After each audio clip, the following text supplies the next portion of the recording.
into our explanation point of our lesson. And so this means that I'm going to try to connect all the ideas, all the things that we've done today. And so what we're going to be looking at specifically is how the crucible uses something called ethos, pathos, and logos.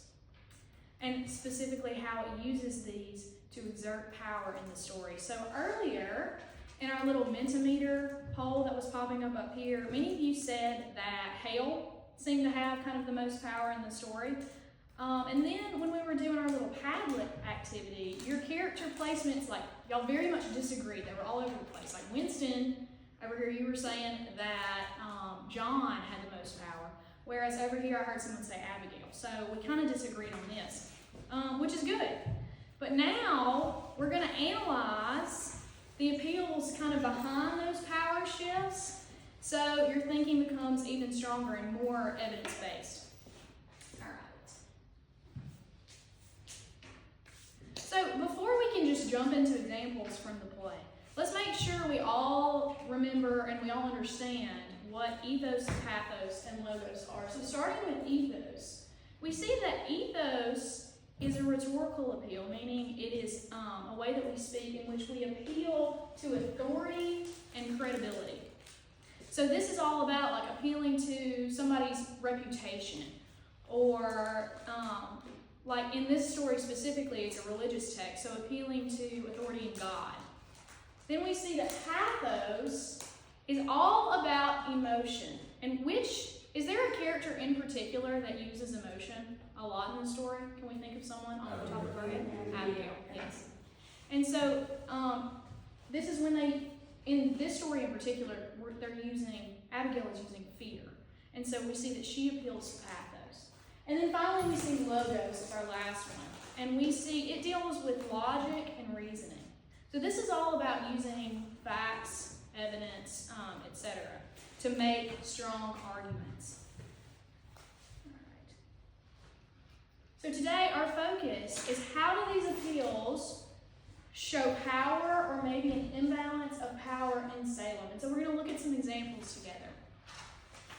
So let's start with ethos, and we're going to look at Mary Warren when she says, I am an official of the court. What is she doing here?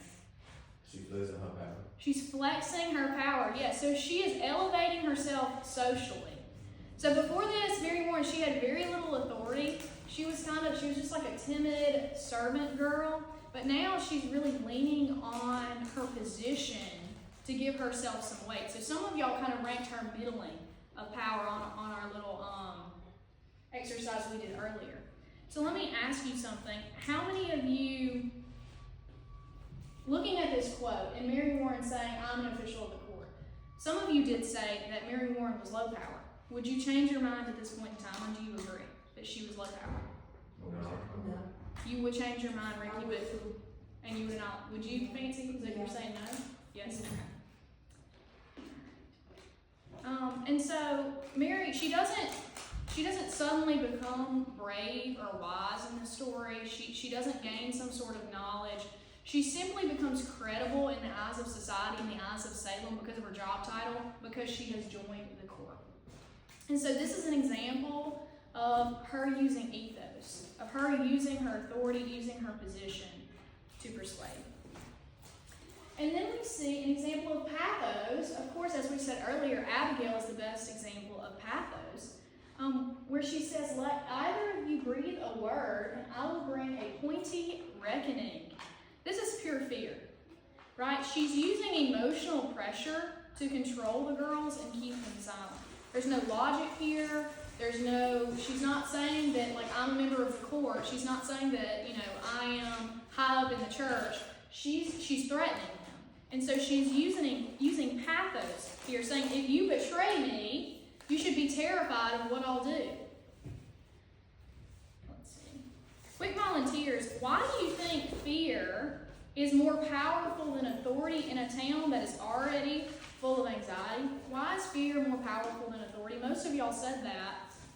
It was earlier in our Mentimeter exercise. Why is fear more powerful than authority in Salem? Because it's somebody already full of anxiety. They're gonna get easily persuaded persuasive to fear. Exactly. So if you're already an anxious person, you're going to be more likely to be persuaded by this kind of argument, by this kind of pathos rhetoric. And then finally, we have an example of logos. And so John, though faulted, though we see that he's not a perfect person in our story, we see that he is a great example of somebody using logic, of using reasoning, and he's doing this specifically when he's talking about the case of his wife. And so he asks, is the accuser always holy now? What does this mean? Is the accuser always holy now? Any ideas? Is the person, like he's saying, is the person who always accuses someone of being a witch, are they always perfect or whatever? Yeah, like is accusing someone of a crime the same as convicting them of that crime? Are you guilty when accused? That's what John's saying, and of course, we know that this is not true, and so he's making a very logical point here. But what happens is John, when John says this, does he convince them not to arrest his wife? No. No, he doesn't. So we see that logic often fails in a community like Salem that is dominated by fear. So let me ask you, how many of you ranked John high in power earlier? Now I know I saw Winston. Winston, you did. Why do you think that John is high in power? Cause he's a very respected farmer. He got leadership. So he has very good leadership skills. He's a respected farmer. And so we see, like Arthur Miller, our author, tells us that usually he is very high in power, right? Usually in society, but something seems to be changing in Salem. So as this fear, as this anxiety is going along and progressing in society, we see that Logos is becoming less popular in Salem, and John, though he's a high-power character, he's slowly starting to lose that power. We've already touched on this a little bit. So which is the most affected in Salem? Ethos, Pathos, or Logos? Pathos, yes. Pathos, especially fear. And that's why the witch trials escalate so quickly. Alright, so let us practice together. We're going to examine this example of Paris, and I want you guys to be able to identify, is this Ethos, is this Pathos, is this Logos? So, Paris says here, there is a faction sworn to drive me from the pulpit. So first we need to analyze, what is a faction? We need to define. It's a group. It's a certain subsect, so it's a certain group, yes. So, and what is the pulpit? What is a pulpit? Ain't it a part of the church? So this right here is a pulpit, right? This is where the preacher speaks. And so he's saying this group of people is set to drive me from my pulpit. And so he's meaning that there's a certain group of people in Salem that don't want him to be the preacher. And so what is this an example of?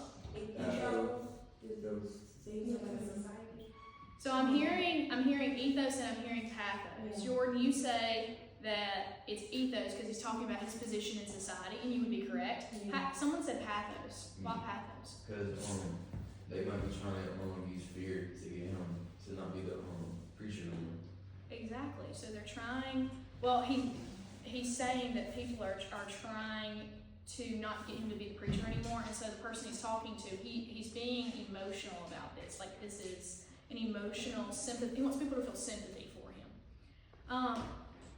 So does Paris, do we think that, we said that Paris was a high power character. Do we think that he feels more powerful or more insecure here? Insecure. Yeah, he's certainly feeling insecure about his position.